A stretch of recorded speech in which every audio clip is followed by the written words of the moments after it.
미국 증시는 경기 선행지수 상승에도 불구하고 아일랜드 등 유로존 우려가 부각되면서 혼조세로 마감됐습니다. 하지만 나스닥과 S&P 500은 연고점을 경신했습니다. 유럽 증시는 유로존 재정 불확실성에 대한 우려에 금융주 중심으로 부진한 흐름이 나왔습니다. 무디스는 아일랜드의 신용 등급을 5단계 하향 조정했습니다. 국제유가는 지난달 미국의 석유 소비가 전년비 6.5% 증가한 데다 경기 선행지수 호전 소식이 반영되면서 상승했습니다. 서부 텍사스산 원유는 배럴당 88달러 2센트를 기록했습니다. 지난달 미국의 경제 선행지수는 1.1% 오르면서 3월 이후 가장 큰 폭으로 상승했습니다. 5개월째 확장세입니다. 버락 오바마 미국 대통령이 8,580억 달러 규모의 감세 연장 법안에 서명했습니다. 부시 행정부 때 도입된 감세 정책은 새해부터 다시 발효됩니다. 앨런 그리스펀 전 의장은 미국 경제가 모멘텀을 얻고 있고 내년 미국의 성장률이 3.5% 이상이 될 수 있다고 전망했습니다.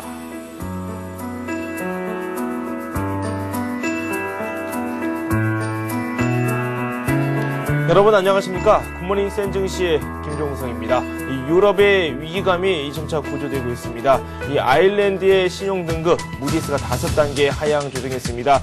이런 불안감이 아직까지 남아있는 상황이고요. 미국 증시에서는 연말을 맞아 차익 실현 매물도 꾸준히 나오고 있는 상황입니다. 하지만 나스닥과 S&P 500은 연고점 경신이라는 의미 있는 모습을 보여주기도 했습니다. 구체적인 미국 증시 그리고 유럽 증시 마감 상황 살펴보도록 하겠습니다. M고 매니지먼트의 강효섭 과장과 함께하도록 하겠습니다. 안녕하세요. 안녕하십니까. 네, 지난 금요일 마감 상황부터 살펴보죠. 네, 일단 뉴욕 증시가 장 초반에 EU 정상회의의 이제 위기 대응책 부재하고 아일랜드의 신용등급 5단계 하락 영향으로 인해서 하락 출발했습니다. 그렇지만 이제 10시에 긍정적인 경기 선행지수 발표 이후에 낙폭을 좀 줄여가는 모습을 나타났는데요. 그 다음에 이제 아스트라제네카의 신약 승인 연기 소식 같은 개별 악재하고 개별 악재로 인해서 제약업종이 전반적인 하락세로 이내 다시 하락세를 이어가는 듯 했지만은 철강금속, 비철금속 같은 업종들이 상승을 했고요. 그다음에 전일 장마감 실적을 발표했던 오라클이나 RIM 같은 기술주들이 강세를 보인 끝에 다우지수가 0.06% 하락을 했지만은 S&P 500 지수하고 나스닥 지수는 상승하면서 강보합세로 마감하는 강한 흐름을 나타냈습니다. 네. 경제지표 쪽으로 좀 더 구체적으로 들어가 보도록 하겠습니다. 경기 선행지수 5개월째 상승세를 이어나갔습니다. 이렇게 따지면 미국 경제도 점차 회복이 되고 있고 안정세를 찾아가고 있다 이렇게 해석이 될 법한데요. 구체적인 내용 살펴보죠. 네, 경기 선행지수가 지금 6월 달에 마이너스를 기록한 이후에 7월부터 해가지고 지금 11월까지 계속해서 플러스를 이어가고 있습니다. 비록 이제 컨센서스가 1.2%였고요.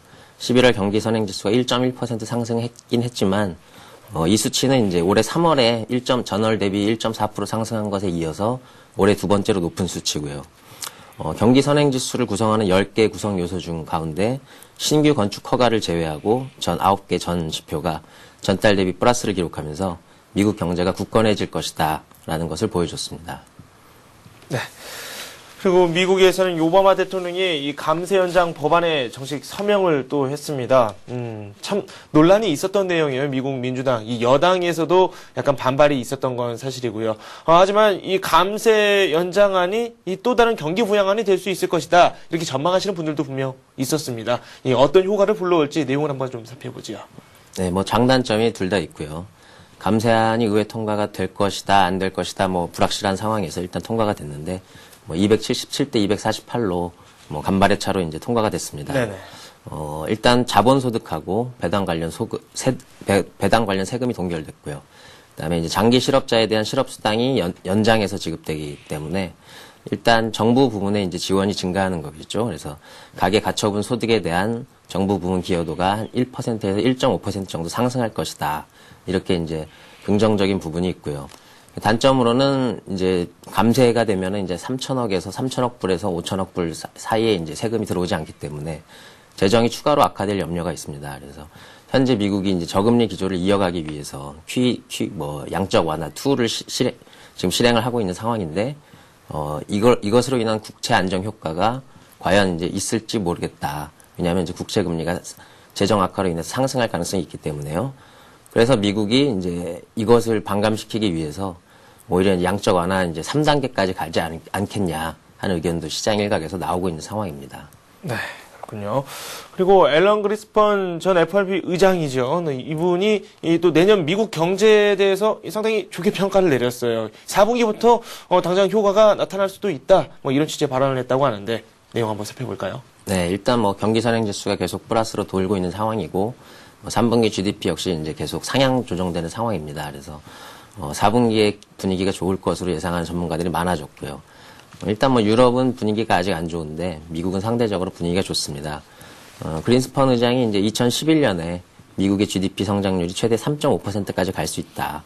뭐 블룸버그하고 인터뷰에서 발언을 했는데 일단 이제 정책의 성공적인 정책으로 인해서 경기 개선이 일어날 것이다. 그래서 고용 시장 회복이 일어나서 내년에 실업률은 8% 후반대까지 떨어질 수 있다.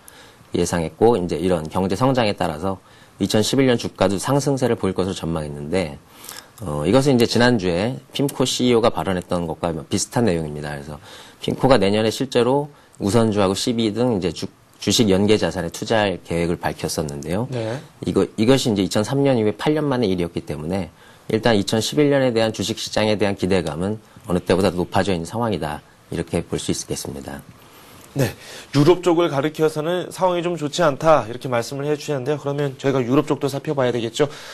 증시 마감 상황부터 살펴보도록 할까요? 네, 유럽 증시는 이제 장 초반에 오히려 상승 출발을 했었지만은 EU 정상회의 같은 기대감이 있었죠. 근데 EU 정상회의에 대한 실망감하고 무디스의 이제 아일랜드 국가 신용 등급 5단계 하향 영향으로 인해서 네. 하락으로 마감했습니다. 이제 특히 은행권의 위기 확산 우려에 따라서 이제 뱅크 오브 아일랜드나 로얄 뱅크 오브 스코틀랜드 같은 은행 업종의 하락폭이 큰 것으로 나타났습니다. 네. EU 정상회의가 마감이 됐습니다. 구제 기금 새로운 내용이 또 나오긴 했는데 구체적인 내용이 또 공개가 되지 않았어요. 그렇기 때문에 불확실성이 좀 시장에 남아있지 않았나라는 생각이 드는데요. 어떻습니까? 일단 16일에 브뤼셀에 모여가지고 EU 정상들이 일단 유로 안정 메커니즘을 도입하기로 합의를 했었습니다. 그래서 이것은 원래 민간 금융회사를 지원하는 것이었는데요. 네네. 17일에는 이제 그 이상의 진전에는 실패했고요. 또 이제 같이 논의됐던 뭐 ECB의 자본금을 2배로 확충한다거나 유로본드를 더 발행한다거나 유럽 금융 안정화 기금을 증액한다거나 이런 그런 이제 어떤 금융책들이 독일하고 프랑스들이 반대를 해가지고 네네. 위야무야 됐습니다. 그래서 일단 미국은 이제 뭐 양적 완화 2단계, 3단계까지 지금 불사하겠다는 미국하고는 반대로 네. 재정 적자에 계속 민감한 부분을 나타내고 있고요. 그래서 이제 유럽하고 미국하고 향후에는 어떻게 될 것인가 결과가 이제 상반되게 나타날 거기 때문에 네네. 자본시장에서는 상당히 주목을 하고 있지만은 현재 지금 나타나는 이제 자본시장의 움직임으로서는 EU의 움직임은 상당히 부정적으로 보고 있고 미국의 움직임은 상당히 긍정적으로 보고 있는 모습입니다. 네. 그래서 또 이제 무디스가 15일날 이제 스페인의 국가 신용 등급을 강등을 경고한 이후에 네. 17일날 아일랜드 신용 등급을 AA2에서 네. BAA1로 5단계를 강등했습니다. 근데 BAA까지가 이제 투자 적격 등급이고요. 그래서 이제 아일랜드에게 이제 추가로 강등할 수 있다는 위험을 이제 얘기를 했기 때문에 네. 아마 이제 투자 부적격 단계까지 갈 수 있다. 그다음에 또 이제 이미 BA1까지 하락시킨 그리스에 대해서도 네. 추가 등급 하향을 검토 중이라고 얘기했고요. 네. 그리스의 6개 민간은행에 대해서도 신용 등급 강등을 경고한 그런 상황입니다. 네. 아일랜드 일단 피치에 이어서 이 무디스까지 조금 경제 상황에 대해서 부정적인 의견을 또 피력을 했습니다. IMF 역시 아일랜드에 대해서 쓴소리를 마다하지 않았는데 재정 지출을 조금 더 줄여야 된다 이런 이야기를 했다죠. 네, IMF가 이제 16일 날 아일랜드에게 이제 220억 유로를 지원했고요. 아일랜드가 총 이제 IMF의 지원금까지 합쳐서 모두 네. 850억 유로를 지원을 받았습니다. 근데 이제 IMF에서는 이제 지원을 해주면서 아일랜드가 재정 적자율 3%, 이건 이제 EU 기준이죠. EU 기준을 맞추는 것은 상당히 힘들 것이다. 그래서 2015년 이후나 돼야 이것을 맞출 수 있을 것이다. 네. 이렇게 얘기를 했는데 이것은 어떻게 보면 IMF가 아일랜드에게 이제 재정 지출을 압박하는 네. 그런 요인으로 작용할 것이다. 이렇게 생각할 수 있습니다. 네. 일단 이 경제적으로 이 문제가 있는 국가에 대해서도 이 국제 기구들도 큰 관심을 보이고 있는데 유럽 중앙은행 그리고 또 영란은행이 통화 수합을 체결을 했다고 하는데 뭐 이런 이 소규모 리스크에도 적극적으로 대응을 해보겠다 이런 취지겠죠. 네, 뭐 지난 금융위기 때 한국이 일본하고 미국하고 통화 사업을 체결했던 것처럼 네네. 아일랜드 역시 이제 유동성에 문제가 있을 것 같으니까 이제 영국 은행과 통화 사업을 체결했는데 100억 파운드 가량의 통화 사업이고 이것을 계기로 한국 증시가 살아났다는 것을 생각해 볼 때는 어떤 아일랜드에게도 유동성 위기 같은 것이 점차 진정되지 않겠느냐 네. 이런 기대감이 있는 상황입니다. 국제유가를 비롯해서 이 상품 시장에 대한 이야기도 한번 하도록 하겠습니다. 국제유가가 올랐네요. 88달러 선에 올라와 있는데 금값도 함께 상승을 했습니다. 구체적인 내용 살펴보겠습니다. 네, 일단 달러화가 이제 유럽의 호재로 인해서 이제 하락 출발을 했었는데 유럽이 호재가 악재로 바뀌는 상황이 돼버리면서 달러화가 상승했습니다. 달러화가 상승하면서 사실은 뭐 유가나 이제 이런 것들이 하락을 해야 원래는 맞는 흐름인데 유로존 리스크가 불거지면서 이제 안전자산 선호 현상이 생겨났고요. 그래서 금값하고 달러 미국 국채가 상승 마감을 한 그런 상황이고 이제 미국 시장에서는 이제 경기 선행 지수가 좋았기 때문에 달러 강세에도 불구하고 유가랑 뭐 상품값들이 상승하면서 오히려 이제 그런 업종들 지수까지 같이 끌어올리는 그런 모습이 나타났습니다. 그래서 유럽 이제 유가는 88.37달러로 이제 0.3% 상승을 했고요. 금값 역시 1374.4달러로 0.3% 상승한 그런 모습으로 마감을 했습니다. 네. 이번 주 주요 일정도 한번 살펴보도록 하겠습니다. 여러 가지 내용이 있는데 주 초보다는 후반부 쪽에 좀 몰려있는 듯한 그런 모습이거든요. 네, 일단 22일부터 발표가 되는데요. 네. 22일 3분기 GDP 확정치가 발표가 됩니다. 이제 저번 달에는 2.5%가 기록될 것이다 이렇게 나와 있는데 2.7%로 상승했을 것으로 예상이 되고요. 네. 4분기 GDP까지 이제 같이 이제 확장되는 그런 모습이 나타날 것으로 보이고 11월 기존 주택 판매가 공개가 되는데 증가할 것이다. 이런 예상이 있고요. 23일 날은 이제 개인 소득 및 지출, 뭐 소득은 감소하지만 지출이 조금 증가하는 그런 모습이 나타날 것이다. 이렇게 예상이 되고 있고 내구재 주문은 이제 전달 대비 감소폭은 좀 줄어드는 모습이 나타날 것이다. 그리고 11월 신규 주택 판매는 이제 기존 주택 판매하고 같이 증가할 것이고 12월 밀시간 소비자 심리 지수도 증가할 것이다. 그래서 미국의 이제 경기 예상 지표들까지도 같이 긍정적인 모습을 지금 기대하고 있다. 시장에서는 이렇게 기대하고 있다. 이렇게 보시면 될 것 같습니다. 네. 지금까지 엠고 매니지먼트의 강효석 과장과 함께 이 미국과 유럽 쪽 경제 상황 살펴봤습니다. 고맙습니다. 감사합니다.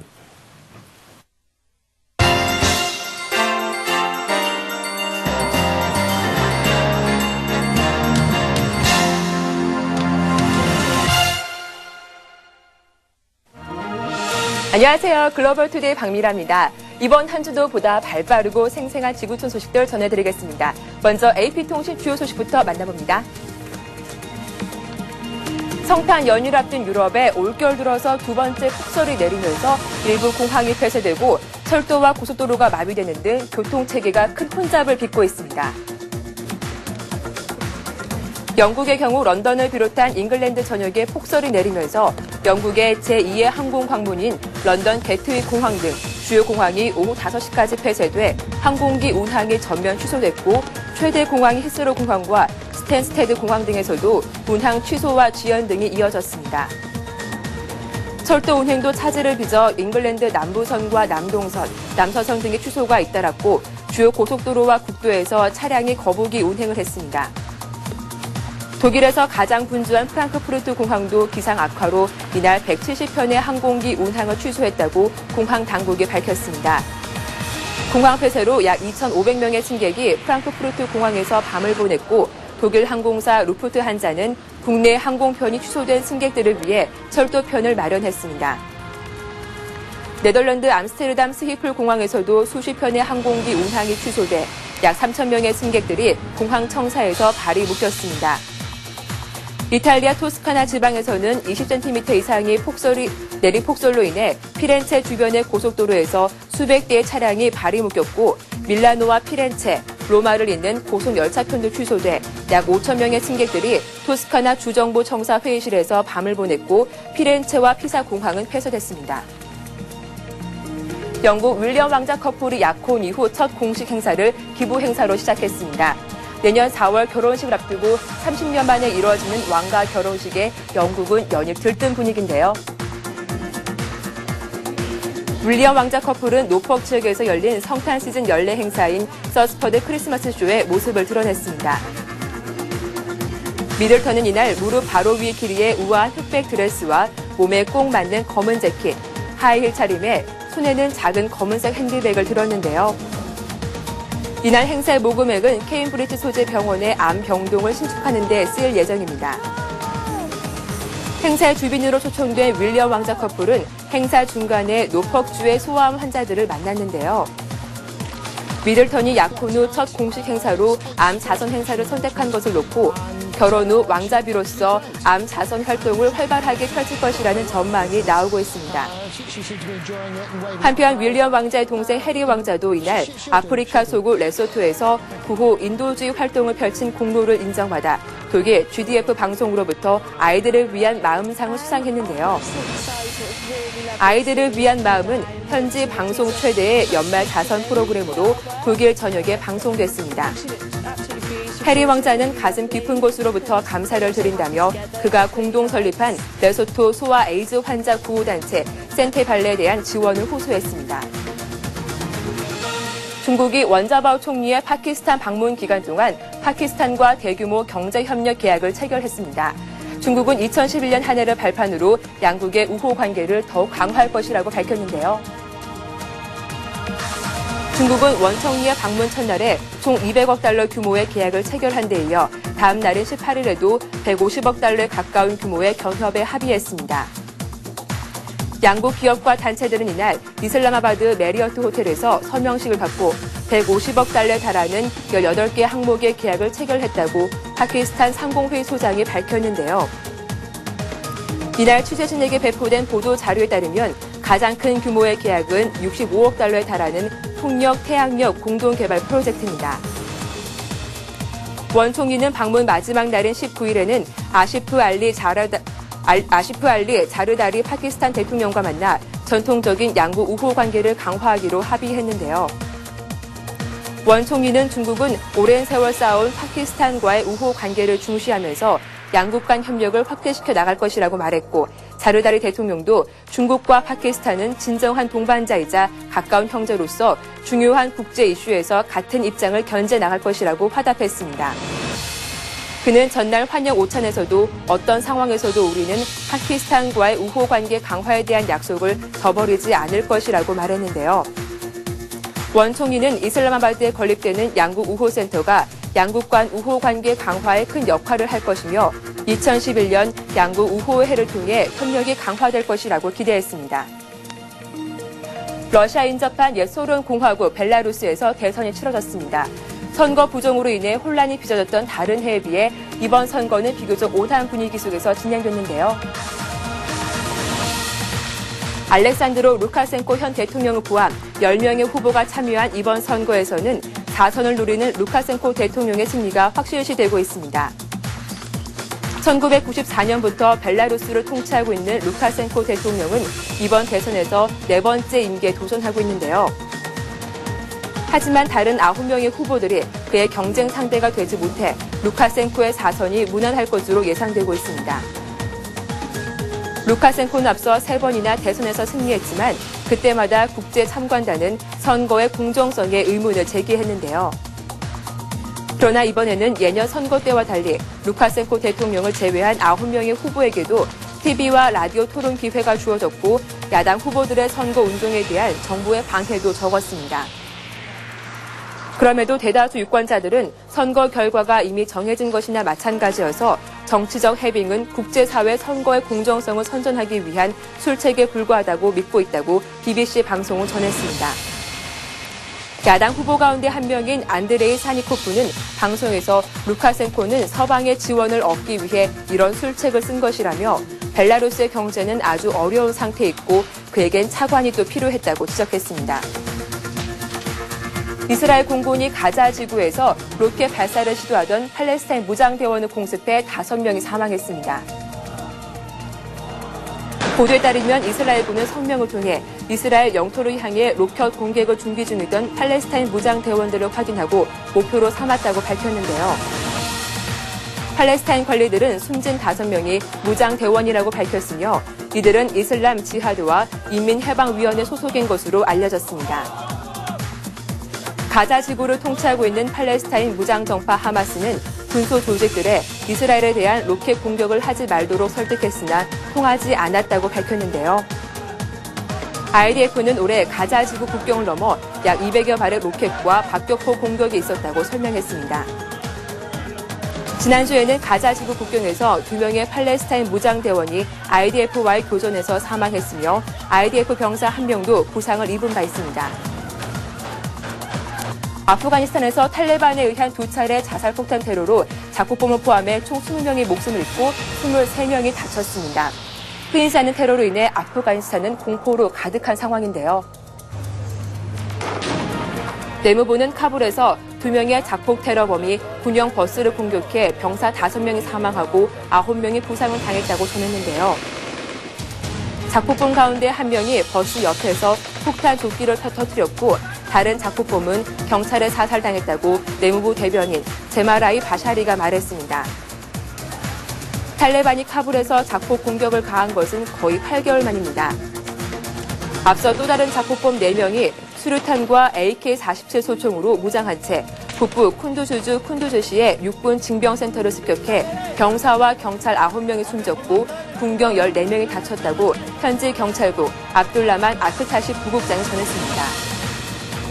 경찰은 훈련소에 침입한 작폭범 가운데 2명은 폭탄 조끼를 폭발시켜 숨졌고 나머지 2명은 총격전 도중 사살됐다고 말했습니다.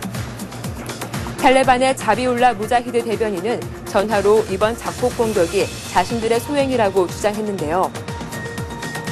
올해 들어 미군이 아프간 남부에서 반군에 대한 공세를 강화하면서 과거 평온했던 북부 지역에서 탈레반의 테러가 증가하고 있습니다. 2명의 대통령 취임으로 전국 혼란이 이어지고 있는 코트디부아르의 로랑 그바그보 대통령이 내정 간섭을 이유로 유엔과 프랑스 평화유지군의 철수를 요구했습니다. 자클린느 오보레 대통령 대변인은 국영TV를 통해 발표한 성명에서 정부는 유엔과 프랑스 평화유지군의 철군을 요구하며 새로운 인원으로 교대하는 것에도 반대한다고 발표했는데요. 그는 또 유엔 평화유지군이 코트디부아르의 국내 문제에 과도하게 개입했다고 지적했습니다. 그바그보 대통령의 이 같은 요구는 반기문 유엔 사무총장이 그바그보 대통령에게 대통령 선거 결과에 승복, 대통령직에서 물러나라고 요구한 직후 나왔는데요. 코트디부아르 대선에서는 야당 후보인 알라산 와타라 전 총리가 당선됐으나 대법원이 이를 무효하고 그바그보 당선을 선포했으며 이후 양측의 유혈 충돌로 혼미를 거듭하고 있습니다. 이라크의 누리 알 말리키 총리가 새 내각 명단을 발표할 예정이라고 AFP 통신이 보도했습니다. 이로써 지난 3월 총선 실시 이후 정파 간 갈등으로 지지부진하게 지연돼 왔던 이라크의 새 정부 구성 작업이 일단락될 전망입니다. 부총리 3명을 비롯 모두 42명으로 구성될 이라크의 새 내각은 시아파, 수니파, 쿠르드 정파 등 각 정파별로 골고루 임명될 예정입니다. 이라크 각 정파는 총선에서 과반 의석 확보에 성공한 정파가 없자 내각의 주요 종파들을 골고루 참여시키는 방식의 권력 분점에 합의했는데요. 총선에서 1위를 기록한 정당 연맹체 이라키아가 한때 순위파에 대한 권력 지분 확장을 요구하며 새 정부 내각을 거부할 움직임을 보이기도 했지만 시아파 정부의 적극적인 유화책으로 분권 합의가 유지될 수 있었습니다. 특히 과거 사담 후세인 정권에 참여했다는 이유로 자격 정지를 당했던 순위파 의원 3명에 대해 의회가 자격 정지 해제를 의결함으로써 새 정부에 대한 순위파의 반발도 크게 약화된 상태입니다. 이런 가운데 총선 다수당인 이라키아 대표 이아드 알라위 전 총리가 새 정부에서 어떤 직책을 맡게 될지가 최대 관심사로 떠오르고 있는데요. 알라위 전 총리는 신설되는 국가전략정책위원회 위원장직을 맡게 될 것으로 알려졌지만 그는 실질적인 권한이 부여되는 직책만 맡겠다며 알리키 총리를 압박하고 있습니다. 이어서 지구촌 곳곳의 재미있는 소식을 지구촌 별별 뉴스에서 전해드리겠습니다.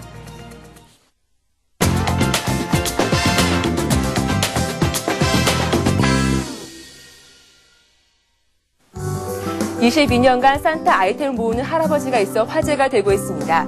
방안을 가득 채우고도 나올 만큼 산타 아이템을 모으고 있는데요. 미국의 한 엽기 사이트는 지금까지 25,189개의 산타클로스 아이템을 모은 한 남성의 이야기를 공개했습니다. 이 남성은 캐나다에 사는 장가이 라코르 씨로 무려 22년 동안 산타 인형을 모았다고 밝혔습니다. 74세인 라코르 씨는 지난 22년 동안 33개국의 축제를 돌아다니며 갖가지 산타 모양의 물건들을 모았는데요. 이렇게 모은 물건을 차곡차곡 쌓아둔 방이 그의 보물이로였습니다. 라코르 씨가 산타를 수집한 이유는 간단했습니다. 그는 어렸을 때부터 산타를 동경해왔다며 이렇게 산타 아이템을 보고 있으면 동심으로 돌아가는 것 같다고 말했습니다. 앞으로도 라코르 씨는 꾸준히 더 많은 산타를 수집할 계획이라고 했는데요. 자신이 가장 좋은 취미이자 삶의 활력소인 산타 수집을 멈추지 않을 것이라고 말했습니다. 마치 영화의 한 장면을 연상케 하는 상황이 미국 오하이오주에서 실제로 일어났습니다. 미국 오하이오주 이리호의 클리블랜드 하버에 위치한 등대가 이 지역에 불어닥친 강추위로 얼음성이 됐습니다. 강한 바람으로 물이 날리고 마침 이 지역을 강타한 영하의 기온과 눈에 의해 여러 겹으로 얼면서 등대 모습은 사라지고 거대한 얼음성이 된 건데요. 이날 클리블랜드 지역에는 61cm의 기록적인 폭설이 내리기도 했습니다. 이번 주 미국 중서부터 시작된 한파는 북동부를 넘어 플로리다가 위치한 남동부까지 영향을 미칠 것으로 예상되고 있어 미국 전역이 폭설과 한파로 몸살을 앓고 있습니다. 현재 미 국립기상청은 켄터키, 버지니아, 웨스트 버지니아 등 중서부와 동부 및 남부 지역 등 12개 주 이상 지역에 겨울 폭풍 경보 및 주의보를 발령했습니다. 러시아 한 동물원에 살고 있는 북극곰이 카메라 플래시 셀에 부끄러운 듯 눈을 가리고 뒹구는 사진이 공개돼 주목을 받고 있습니다. 러시아 수도 모스크바 동물원에 사는 한 살배기 북극곰은 동물원에 찾은 관람객들이 터뜨린 카메라 플래시를 피해 눈밭을 뒹구는데요. 한 관람객은 이 북극곰이 모두의 관심을 받아 조금 부끄러운 모양이라고 말했습니다. 해외 누리꾼들은 파파라치들이 싫은 것이 아니냐며 다양한 관심을 보였습니다. 1610년 암살된 프랑스 왕 앙리 4세의 머리 유골이 400년 만에 확인됐습니다. 프랑스 레몽 푸엔카레 대학병원의 법의학 연구팀은 앙리 4세의 것으로 추정됐던 유골이 감식 결과 사실인 것으로 확인됐다고 밝혔습니다. 앙리 4세의 유해는 프랑스 혁명기인 1793년에 군중들이 왕실 묘지를 훼손하는 과정에서 머리가 잘려진 채 버려졌고 머리 유골은 민간인 손에 넘겨진 것으로 전해졌습니다. 연구팀은 한 민간 수집가가 보관하고 있던 머리 유골을 초상화에 남아있는 얼굴 특징과 비교한 결과 앙리 4세의 것으로 확인할 수 있었다고 설명했습니다. 하지만 유골이 여러 수집가의 손을 거치면서 오염된 까닭에 DNA 검사는 실시하지 않았다고 덧붙였습니다. 태어난 지 24년이나 된 영국의 최고령 고양이가 공개됐습니다. 사람 나이로 하면 118세라고 하는데요. 영국 일간지 데일리메일은 사람 나이로 치면 118세인 24살 고양이가 영국의 최장수 고양이로 선정됐다고 밝혔습니다. 고양이의 평균 수명이 16살임을 감안하면 최고령인 셈인데요. 이 고양이의 이름은 블래키. 블래키의 주인은 49살인 쿠엔틴 쇼인데요. 인생의 반을 블래키와 함께한 만큼 애정도 남달랐습니다. 블래키는 쇼에게 가족이나 다름이 없었는데요. 블래키의 장수 비결을 묻는 질문에 애정과 사랑으로 꼽았습니다. 단지 애완동물이란 생각을 버리고 가족처럼 대했을 뿐이라며 가족들의 사랑 때문에 평소 스트레스를 받지 않고 지낼 수 있었다고 전했습니다. 맥주 340cc 한 잔의 가격이 200원에도 미치지 못하는 세계 최저가 생맥주가 전 세계 애주가들의 관심을 받고 있습니다. 최근 해외 인터넷 여행 관련 사이트 등 소개되면서 화제가 되고 있는 세계에서 가장 싼 맥주는 베트남에서 생산된 종류입니다. 하노이 등의 베트남 대도시 뒷골목에 위치한 허름한 술집에서 마실 수 있다는 베트남 생맥주의 가격은 한 잔에 3,000동, 약 180원인데요. 최근 남극의 얼음을 주요 재료로 생산된 최고급 맥주가 한 병에 $800에 팔려 큰 화제가 된 적이 있었는데 180원짜리 생맥주는 세계 최저가 맥주라 불리며 가난한 애주가들의 입맛을 다시게 만들고 있습니다. 오늘 글로벌 투데이에서 준비한 소식은 여기까지입니다. 보다 생동감 넘치는 지구촌 소식으로 내일 다시 인사드리겠습니다. 고맙습니다.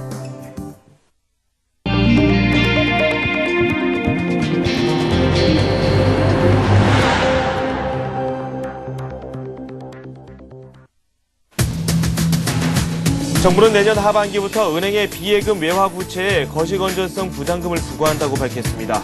모든 금융기관이 대상으로 단기 외채뿐 아니라 장기 외채도 포함됩니다.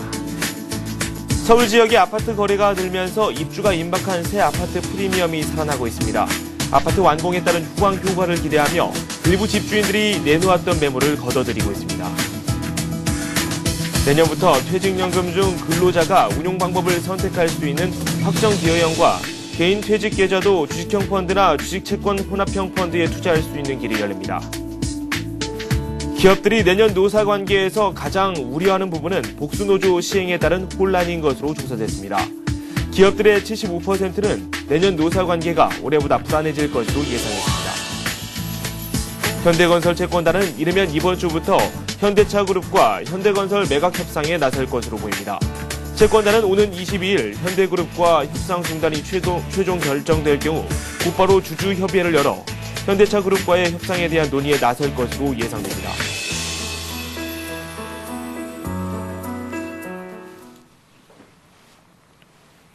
네, 서울경제신문 이종배 기자와 함께하도록 하겠습니다. 안녕하십니까? 네, 안녕하십니까? 네, 은행세 부과에 대해서 이야기를 저희가 몇 번 해드린 적이 있습니다. 외환 채권 시장에서도 이를 놓고도 좀 변동성이 좀 크게 나오는 그런 모습이기도 했는데 구체적인 내용이 발표가 됐죠. 예, 그렇습니다. 그 정부의 이번 조치는 뭐 외화 유출에 따른 그 리스크를 최소화하는 데 초점이 맞춰져 있는데요. 네. 뭐 즉 이제 자본 유출에 따른 그 국내 금융시장의 변동을 최소화하자 이게 목표인 것 같습니다. 뭐 지난해부터 계속 논의된 은행세의 후속 조치로 보면 될 것 같고요. 네. 정부는 일단 그 세금이 아닌 부담금의 형태이긴 하지만요. 그 외국은행 지점의 그 단기 외화채를 제어하면서 그 국내 금융시장의 변동성을 줄일 수 있을 거다. 이렇게 긍정적인 평가를 내놓고 있는데요. 네. 그 정부가 발표한 내용을 좀 자세히 보면요. 우선 그 내년 하반기부터 그 은행의 비예금 예화 부채에 대해서 그 거시건전성 부담금 이렇게 명칭이 결정됐는데요. 그 거시건전성 부담금을 매긴다는 계획입니다. 그 은행 부담금은 그 모든 금융기관이 대상이 되고요. 그 단기 외채뿐 아니라 그 장기 외채도 포함이 됩니다. 또 부과율은 이제 단기하고 중기, 장기로 나눠서 좀 차등을 두고 있고요. 네. 그다음에 이렇게 해서 그 모아진 부담금은 그 외화주정성 공급 용도로 활용한다는 계획인데요. 네. 금융권에 따르면 그 거시건전성 부담금 부과로 그 금융권이 부담할 금액은 한 연간 2억 4천만 달러 정도로 예상되고 있는데요. 네. 정부가 이 조치를 발표하면서 계속 강조한 점은 그 자본 통제 수단이다. 네. 자본 통제 수단이 아니다. 이런 점을 강조하고 있습니다. 네, 그렇죠. 말씀하신 대로 통제 수단이 아니다. 예, 그렇죠. 그렇기 때문에 이 은행세가 도입이 되더라도 미치는 영향은 좀 미미할 것이다. 이런 의견을 내놨는데 그렇다면 실제로 효과가 어느 정도가 될지 그 부분이 상당히 궁금하거든요. 그렇죠. 그 지적하신 대로 뭐 그 자본 통제 수단은 아니고요. 네. 그 정부 발표대로 하면은 그 이번 조치에서 그 단기 외채 장기화를 유도하고요. 또 그 단기 외채 질을 개선하겠다. 이런 목표인데요. 네네. 그 사실 그 이번 조치는 그 외국은행의 한국 지점을 직접 겨냥한 것으로 좀 볼 수 있습니다. 그 외국은행의 한국 지점의 경우 그 본점으로부터 그 단기 외채를 끌어오면서 네. 그 한국 경제에 뭐 적잖은 부담을 안겨다 주고 있는데요. 그 외국인의 한국 지점을 그 본격적으로 겨냥했다는 볼 수 있을 것 같고요. 은행권의 어떤 전반적인 반응을 보면은 뭐 금액은 부담이 되진 않지만 네. 그 부담금 자체가 부담스럽다. 그 좀 부정적인 반응을 보이고 있는데요. 아마도 뭐 시행 시기가 내년 하반기이니까 좀 두고 봐야겠는데요. 네네. 그 주목할 점은 이제 정부가 그 은행권의 단기 외채에 대해서 그 본격적으로 손을 댄 점이요. 그러니까 그 자본시장 유출의 통제에 대해서 그 본격적으로 나섰다는 점인데요. 네. 그 정부가 어제 브리핑을 하면서 또 추가로 발표한 게 그 부담금 부과 외에도 뭐 자본시장 유출에 대한 추가 기조도 검토하고 있다. 네. 이런 발언을 했는데요. 오히려 이런 발언을 더 주목해야 될 것 같습니다. 네.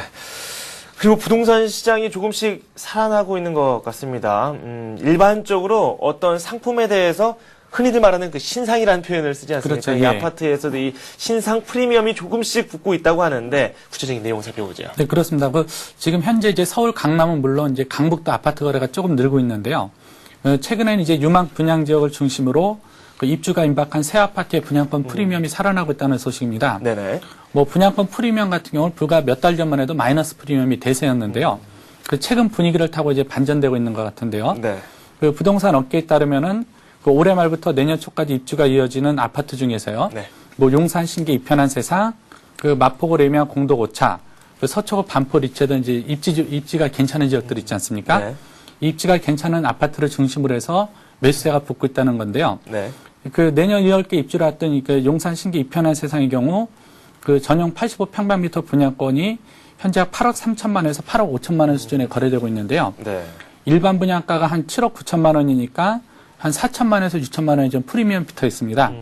또 내년 2월에 입주하는 그 마포구 공덕동 레미안 오차도 일반 분양가에 비해서 한 1억에서 한 1억 5천만 원의 프리미엄이 붙어 있는데요. 네네. 하여튼 최근에 이런 부동산 시장 분위기가 어떤 거래량이 늘면서 많이 반전되고 있는 것 같습니다. 네.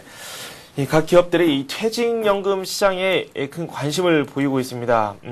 그와 관련된 상품들도 속속 생겨나고 있는데요. 이 퇴직연금, 원래는 이게 퇴직금으로 운영이 되다 보니까 주식 투자 쪽으로는 그게 운영이 안 됐었는데, 앞으로는 가능해질 전망이라고요. 예, 그렇습니다. 뭐 정부가 그 퇴직연금 활성화고요. 그 주식시장 활성화를 위해서 그 퇴직연금에 대해서도 뭐 주식형 펀드 투자를 허용한다는 네네. 계획인데요. 그 정부에 따르면은 그 이 같은 내용을 담은 그 퇴직연금 활성화 방안을 마련해서요. 그 내년 상반기부터 시행한다는 계획입니다. 네네. 뭐 지적하신 대로 그 퇴직연금의 경우 그 퇴직금으로 운영되다 보니까 그 원금을 손해 볼 수 있는 주식형 펀드라든지 주식 투자는 금지가 되어 있는데요. 네네. 그 정부가 마련한 방안을 보면요. 일단은 그 전체 적립금 가운데 그 40% 한도 내에서 주식형이나 혼합형 펀드에 그 투자할 수 있도록 허용하고요. 네. 또 현재는 이제 적립금의 40% 한도 내에서만 채권형 펀드 허용을 하고 있습니다. 네네. 단 이제 그 상장 주식에 대한 직접 투자는 그 이제 적립금의 안전성 확보를 해서 좀 금지하기로 했는데요. 네. 그 한마디로 그 퇴직연금의 경우요. 그 직접 그 주식 투자는 금지하되 네. 주식형 펀드는 간접 투자는 허용한다는 계획인데요. 네. 2010년 10월 말 현재 그 퇴직연금이 약 20조 원 가량으로 추정되고 있습니다. 네. 그 20조 원 가량의 그 어마어마한 돈이 이제 주식시장에 새로 들어올 수 있는 길이 트이게 네. 됐는데요. 퇴직연금 주식시장 투자가 네. 주식시장에 어떤 영향을 미칠지가 관심입니다. 주식시장에 이 퇴직연금이 유입이 되기는 하는데 이 직접적인 투자는 아니고 이 펀드 상품을 그렇죠. 통해서 예. 이렇게 들어올 수도 있다. 네, 그 말씀을 한번 들어봤고요. 내년 밑그림을 한창 그리고 있습니다. 그런데 이 내년 변수들을 하나씩 또 생각하다 보니까 이런 우려가 또 나왔어요. 이 노사관계가 최대 불안 요인 중, 이 노사관계에서 최대 불안 요인 중 가장 심각한 게 어떤 거냐? 이런 설문조사를 한번 했더니 복수노조 고용. 이게 가장 큰 문제로 또 대두가 됐어요. 네, 그렇습니다. 그 내년부터 이제 그 복수노조가 네네. 허용이 되는데요. 뭐 기업들이 이에 대해서 좀 많은 좀 우려를 보내고 있습니다. 그 한국경영자협회가 설문조사를 했는데요. 네. 뭐 기업들이 한 75%가 그 내년 노사관계가 올해보다 불안해질 거다. 이렇게 좀 설문에 답을 했고요. 네. 그 노사관계의 그 최대 불안 요인을 묻는 질문에는 그 45%가 복수노조 허용이다. 이렇게 네. 질문을 했는데요. 사실 이제 복수노조 허용이 내년부터 시행되는데 그 시행되기 앞서서 많은 좀 우려하고 그 찬반 시각이 엇갈렸는데요. 네. 아직 기업들도 이에 대해서 뭐 어떤 정확한 준비를 못 하고 있는 상황입니다. 네. 그렇다 보니까 그 복수노조 시행이라는 새로운 제도 시행을 앞두고 기업들이 좀 많이 불안해하고 있고요. 네. 실제적으로 이 제도가 노사관계에 어떤 영향을 미칠지도 아직 그 정확히 판단을 못 내리고 있는 상황입니다. 네. 그렇군요. 현대건설 소식 거의 매일 그렇죠. 저희가 예. 말씀드리고 있어요. 22일 그 날로 또 저희가 큰 관심을 보일 수밖에 없는 게 이 현대건설과 이 현대그룹 간에 과연 이 딜이 성사가 될 것인지 그 부분인데 만약 22일에 이 현대그룹과의 이 MOU가 해지가 된다면은 또 어떻게 되느냐 그 그렇죠. 부분도 초유의 이 관심사가 되지 않을까 초미의 관심사가 되지 않을까 이렇게 또 생각이 들어요. 네, 그렇습니다. 지금 현재는 그 22일이 최대 키포인트가 될 것 같은데요. 네. 그 예정대로 그 전반적인 분위기를 보면요. 예정대로 그 채권단이 그 현대차 그룹하고요. 그 현대건설 그 매각 협상에 나설 것으로 좀 전망하고 있습니다. 네.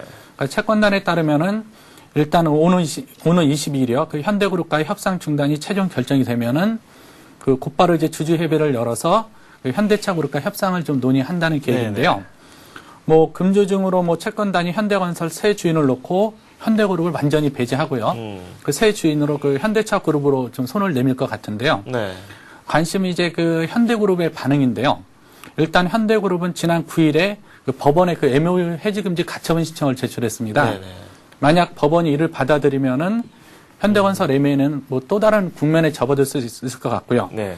또 근데 문제는 현대그룹 입장에서는 그 법원이 이를 기각하더라도 추가적인 법정 소송에 나설 것이 뻔하거든요. 네. 그렇다 보니까 그 현대건설 M&A의 경우 뭐 채권단이 그 현대차 그룹과 추가 협상에 나선다고 해도요. 네. 그 현대그룹의 그 반발 등이 그 예상돼 있어가지고 현재로서 뭐 장기화될 가능성이 높은 게 사실입니다. 네, 어쨌든 뭐 현대그룹이나 현대차그룹, 현대건설 이 세 기업 모두 이미지 타격은 불가피해 보이네요. 그렇죠. 뭐 현대건설 M&A를 놓고 너무 삼자가 그 서로 헛뚫고 공방을 하는 바람에 그 네. M&A 시장에서도 좀 안 좋은 평가가 많이 나오고 있습니다. 네, 그렇군요.